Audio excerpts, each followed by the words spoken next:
வணக்கம் மக்களே, இந்த வீடியோல நம்ம என்ன செய்தி பார்க்க போறோம்னா, பழம்பெரும் நடிகை சரோஜா தேவி திடீரென காலமான செய்தி ஒட்டுமொத்த திரைத்துறைக்கும் பேரிழப்பு என்று நடிகர் ரஜினிகாந்த் பார்த்தீங்கன்னா கண்ணீர் மல்க வீடியோ ஒன்றை வெளியிட்டிருக்கிறாரு.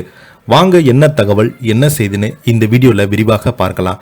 அதுக்கு முன்னாடி முதன்முறையாக நம்ம சேனலை ஃபர்ஸ்ட் டைம் பார்க்குறீங்கன்னா சப்ஸ்கிரைப் பண்ணாதவங்கள சப்ஸ்கிரைப் பண்ணிக்கோங்க. பெல் பட்டன் மூலமிக்கி நம்ம சேனலோட நோட்டிஃபிகேஷனை எனபிள் பண்ணிக்கோங்க. நாங்கள் போடுற வீடியோ எல்லாமே உங்களுக்கு உடனுக்குடனே வந்து சேரும். வாங்க என்ன தகவல்னு பார்க்கலாம். கன்னடத்து பைங்கிலி என்று அழைக்கப்படும் பழம்பெரும் நடிகை சரோஜா தேவி காலமாகியிருக்கிறாங்க. அவருக்கு வயது 87. தமிழ், தெலுங்கு, கன்னடம் மற்றும் ஹிந்தி என பலமொழி திரைப்படங்களில் 200க்கும் மேற்பட்ட திரைப்படங்களில் நடித்திருக்கிறாங்க. நடிகை சரோஜா தேவி கர்நாடகா மாநிலத்தின் 1938ஆம் ஆண்டு பிறந்தாங்க.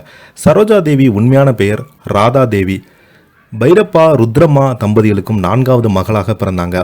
தனது தாத்தாவிடம் நடனம் பற்றும் பாட்டு கற்றுக்கொண்டு இரண்டிலுமே கைகோர்த்தாங்க. சரோஜா தேவிக்கு PR கிருஷ்ணமூர்த்தி என்பவர் மூலம் சினிமா வாய்ப்பு கிடைத்தது. அதன் மூலம் மகாகவி காளிதாஸ் என்னும் கன்னட படத்தின் மூலம் சினிமாவில் அறிமுகமானாங்க. சரோஜா தேவி முதல் படத்திலேயே தேசிய விருதையும் பெற்றிருக்கிறாங்க. இதைத் தொடர்ந்து 1958ஆம் ஆண்டு நாடோடி மன்னன் திரைப்படத்தின் மூலம் தமிழ் சினிமாவில் அறிமுகமானாங்க. முதல் படமே இவருக்கு வெற்றி படமாக அமைந்ததால் தொடர்ந்து தமிழ் சினிமாவில் பல திரைப்படங்களில் நடித்தாங்க. பார்த்திபன் கனவு, இருவர் உள்ளம், அன்பேவா, படகோட்டி பறக்கும் பறவை, பாவை என அடுத்தடுத்து வெற்றி படங்களை நடித்து அந்த காலகட்டத்தில் முன்னணி நடிகையாக திகழ்ந்தாங்க. எம்ஜிஆருடன் மட்டுமே 26 படங்களில், சிவாஜியுடன் 22 படங்களில் நடிச்சிருக்கிறாங்க. இவங்க மட்டுமல்லாமல் ஜெமினி கணேசன், SS ராஜேந்திரன், முத்துராமன், AVM ராஜன், ரவிச்சந்திரன் ஆகிய பிரபல நடிகருடன் ஜோடி போட்டு நடித்திருக்கிறாங்க. அதன் பிறகு தென்னிந்திய மொழி படங்களில் அனைத்திலுமே சரோஜா தேவி தொடாத உயரமே இல்லை என்றே சொல்லலாம். இவருடைய நாயகி அவதாரம் முடிந்து குணச்சித்திர கதாபாத்திரத்தில் நடித்து அசத்தி வந்தாங்க சரோஜா தேவி. சரோஜா தேவிக்கு பல அடமொழி பெயர்கள் உண்டு. பொதுவாக ஒரு நடிகை இல்லாமல் நடிகருக்கு ஒரு அடைமொழி பெயரும் இருக்கும். ஆனால் சரோஜா தேவிக்கு தமிழில், தெலுங்கு, கன்னடம் மற்றும் ஹிந்தியில் அடைமொழி பெயர்கள் உண்டு.